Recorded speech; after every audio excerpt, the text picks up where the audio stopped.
आज मेरे साथ हमारे उलमा कराम के पैनल में मौजूद हैं मुफ्ती शफीउल्लाह साहब, मेरे साथ मौजूद है मुफ्ती अब्दुल रऊफ़ साहब, मेरे साथ मौजूद हैं डॉक्टर सावत अस्करी एंड मुफ्ती सैयद जुल्फ़िकार अली गिलानी साहब। मेरे पास कुछ सवाल हैं जो हमने सोशल मीडिया के ज़रिए लोगों के जो क्वेरीज़ हैं, वो हमने जो सवालात हैं वो हमने प्रिंट आउट किए। उसके साथ साथ तमाम नाज़रीन को बताती चलूँ कि हम अब आपकी कॉल्स लेंगे, तो आप लोग कॉल्स करें ताकि आपके सवालों के जवाब तक हम पहुँच सकें। सबसे पहला सवाल मेरा मुफ्ती साहब आपसे है।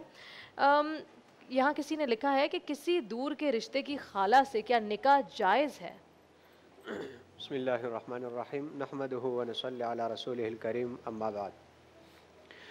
देखिए, दूर से खाला का जो रिश्ता है, देखो एक तो वही रिश्ता होता है जो आम तौर पर महरमियत का रिश्ता है और जिसका यानी खूनी रिश्ता जिसे हम कह सकते हैं कि हकीकी खाला कहा जाए।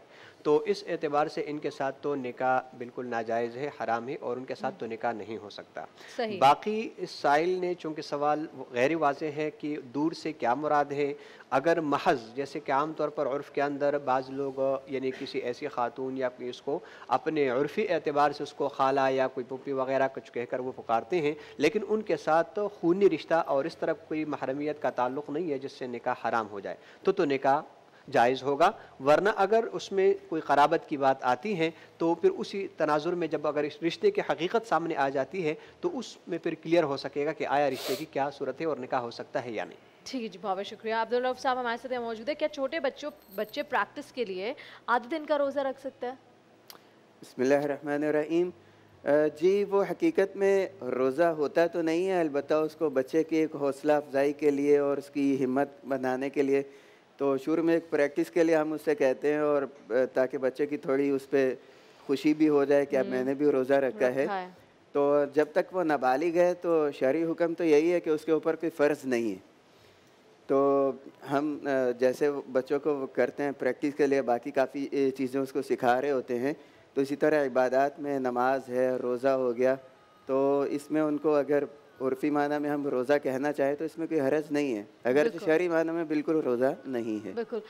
गिलानी साहब, मेरा आपसे सवाल है कि जैसे जो बच्चे होते हैं ना, कहते हैं उनको गुनाह नहीं मिलता, जो छोटे बच्चे होते हैं वो कुछ भी मतलब एक सर्टेन एज तक नहीं आते, उनको सही गलत का पता नहीं होता, तो उनकी बातों पे उनका गुनाह नहीं होता। तो सिमिलरली मैं पूछना चाहूँगी, क्या सवाब भी नहीं होता अगर वो कोई नेक काम करे, कोई अच्छा काम करे, कुरान पढ़े, माँ बाप के लिए सदका जारिया बने, तो बच्चों को इस बात का सवाब मिलता है या उनका अभी खाता स्टार्ट नहीं हुआ? हाँ, देखिए, जब तक बच्चा बालिग नहीं होता, हमारी जो शरीयत है वो इस बात का इकरार करती है कि वो जो नेक काम करता है उसके नेक कामों का सवाब उसके वालिदैन के नामाए आमाल में मुंतकिल होता रहता है। मसलन उसने किसी का कोई बैग वगैरह था वो उठाकर उनके साथ घर ले गया, या इसी तरह कोई और नेक काम किया, नमाज पढ़ी, रोज़ा रखा, ये जितने भी नेक काम करेगा इन तमाम नेक कामों का सवाब उसके वालिदैन के नामाए आमाल में मुंतकिल होता है बाकायदा। चूँकि ये अभी शरीयत का मुकल्लफ ये खुद नहीं हुआ, बालिग नहीं हुआ। बालिग होने से मुराद ये कि आमतौर पर हमारे यहाँ बच्चे बालिग हो जाते हैं 12 साल की उम्र में और बच्चियाँ जो है 9 साल की उम्र में, आम तौर पर ऐसा होता है उमूमी। अब किसी के साथ इसके ख़िलाफ़ भी हो सकता है, बुलूगत के जो वो मामलात जो उलमा ने लिखे हैं उनको मद्देनज़र रख कर। तो बहरहाल ये कि जब तक वो बालिग नहीं होता शरीयत का मुकल्लफ नहीं होता, और जब तक शरीयत का मुकल्लफ नहीं होता जितने भी नेक काम करता है वो उसके वालिदैन के नामा अमाल में जाते हैं। सही, बहुत बहुत शुक्रिया। अच्छा आपा, मुझे बताएं कि आमतौर पे हम देखते हैं सिग्नल्स पे गाड़ी रोकते हैं तो बहुत सारे लोग गाड़ी के करीब आ जाते हैं, पैसे मांगते हैं, आपका दिल नरम होता है, आप दे देते हो, लेकिन फिर क्या ये सही है, हमें करना चाहिए या फिर हमें एक्चुअली नीडी लोगों को ढूंढ के उनको देना चाहिए? मेरे शौहर से मेरी इस बात पे बड़ी वो होती है, वो कहते हैं तुम इनकी हौसला अफजाई करिए, पूरा माफिया है। बिल्कुल सही बात है ये कि हमको पेशावर अफराद जो हैं उनकी थोड़ी सी नफ़ी करनी चाहिए और जो मुस्तकीन अफराद हैं उनको तलाश करना चाहिए अपनी सोसाइटी में, अपने माशरे, अपने इर्द गिर्द, और उन मुस्तकीन तक पहुंचना चाहिए। ये हमारे फ़राइज़ में से भी शामिल है कि हम अपने इर्द गिर्द का ख्याल रखें, और हो सकता है कि उनमें से कुछ लोग हमारे अक़रबा में से ही हों तो हक़ अक़रबा भी अदा हो जाएगा।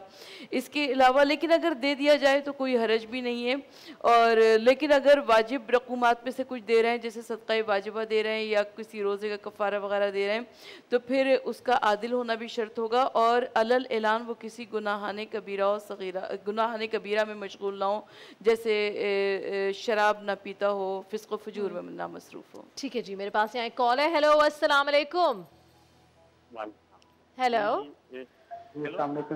जी, कौन बात कर रहे हैं? टीवी का वॉल्यूम म्यूट कर दें प्लीज। जी खुरम बात कर रहा हूँ, आवाज़ आ रही है? बिल्कुल आवाज आ रही है। आपका नाम?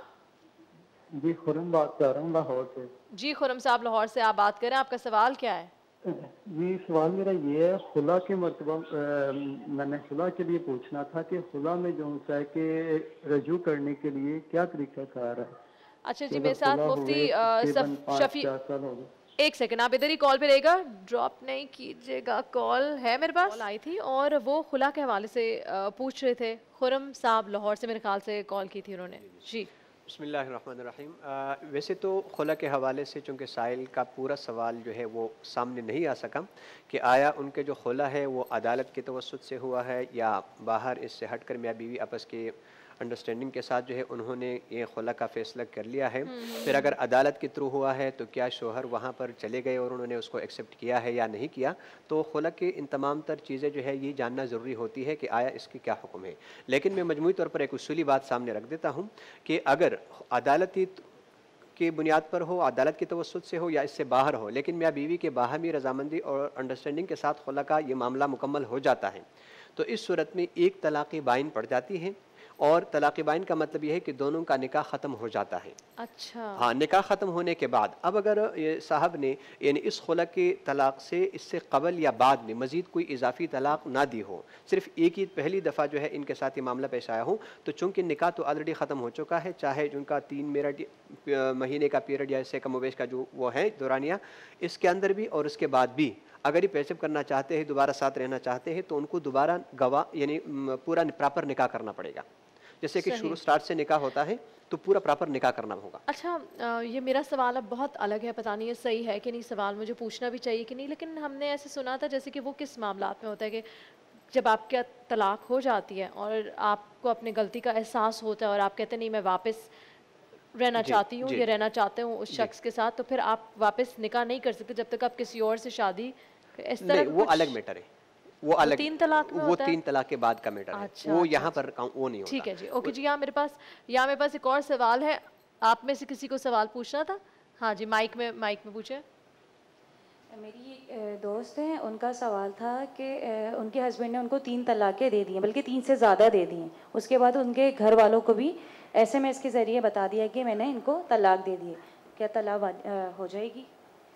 जी अब्दुल रऊफ साहब। बिस्मिल्लाहिर्रहमानिर्रहीम। अगर तो सूरत हाल ऐसी जैसे बहन ने पूछा सवाल के अंदर के 3 तलाक़ें दे दी, बल्कि 3 से ज़्यादा भी, हमारे यहाँ गुस्से में वैसे भी बात करते हुए कहते हैं कि रहना ही नहीं है, और किनायतन भी बहुत से ऐसे अल्फाज इस्तेमाल कर देते हैं जो अल्फाज ख़ुद तलाक़ के मानी में भी होते हैं, और उन्होंने तो तलाक़ सराहतन 3 से ज़्यादा दे दी हैं कि 1000 तलाक़ तुझे 100 तलाक़ और ये क्या हो जाती है? तो ऐसी सूरत में बिल्कुल तलाक़ हो जाती है, और अगर ऐसा ही है तो फिर उनकी तलाक़ हो चुकी है, अलहदगी है। मर्द इनकार भी कर रहा है उसके बाद वो इनकार कर रहे हैं कि मैंने तलाक नहीं दी है, मैंने तो सिर्फ कहा था, लेकिन लड़की कह रही है कि नहीं इन्होंने मुझे दे दी है, बाकायदा कुरान पे हाथ रख के कह रही है, कलमा पढ़ के कह रही है। देखें, वो शोहर 20-30 का इकरार कर रहा है कि मैंने शायद ये कहना चाह रही हैं कि दिल से तलाक नहीं दी, जुबान ऐसी से कह दिया, तो क्या इस मामला में ये देखें शरई उसूल यही है कि निकाह और तलाक के मामलात में इंसान मजाक में कहे ये अल्फाज या संजीदगी के साथ कहे या खेल कूद में कहे, प्यार में कहे या गुस्से में कहे, कोई हालत मोतबर नहीं है। तलाक का लफ्ज़ बोल दिया तो तलाक वाक़ई हो जाएगी, ये मजाक नहीं है, बिल्कुल मजाक नहीं है। मेरे पास एक कॉल है। हेलो, अस्सलाम वालेकुम। वालेकुम सलाम। बाजी मैं मुल्तान से बोल रहा हूँ जी, नाम आपका? ये पूछना था इनसे, मगरिब के बाद झाड़ू देनी चाहिए या नहीं? मगरिब के बाद झाड़ू देनी चाहिए कि नहीं? मुफ्ती शफीउल्लाह साहब हमारे साथ मौजूद है जी। जी बिल्कुल, ये भी उसी तसलसल की एक वो है, कड़ी है। बाज़ इलाक़ों में, बाज़ लोगों में मशहूर है कि मगरिब के बाद अगर आप झाड़ू देंगे करेंगे तो इससे एक तवहुम परस्ती इसको हम कह सकते हैं। शरीयत के एतबार से सफाई सुथराई पाकीज़गी इसके लिए कोई वक्त मुतय्यन नहीं है, इसकी कोई तहदीद नहीं है। जब भी सहूलत हो, हस्बी सहूलत अपने मामूलात को देख कर उसकी सफाई सुथराई की जा सकती है। शरीय एतबार से इसके कोई ममानात नहीं। बहुत बहुत शुक्रिया मुफ्ती साहब। इसके साथ यहाँ वक्त होता है ब्रेक का, ब्रेक के बाद हम वापस हाजिर होंगे। आपने कहीं नहीं जाना, मैं बस यूँ गई और यूँ आई।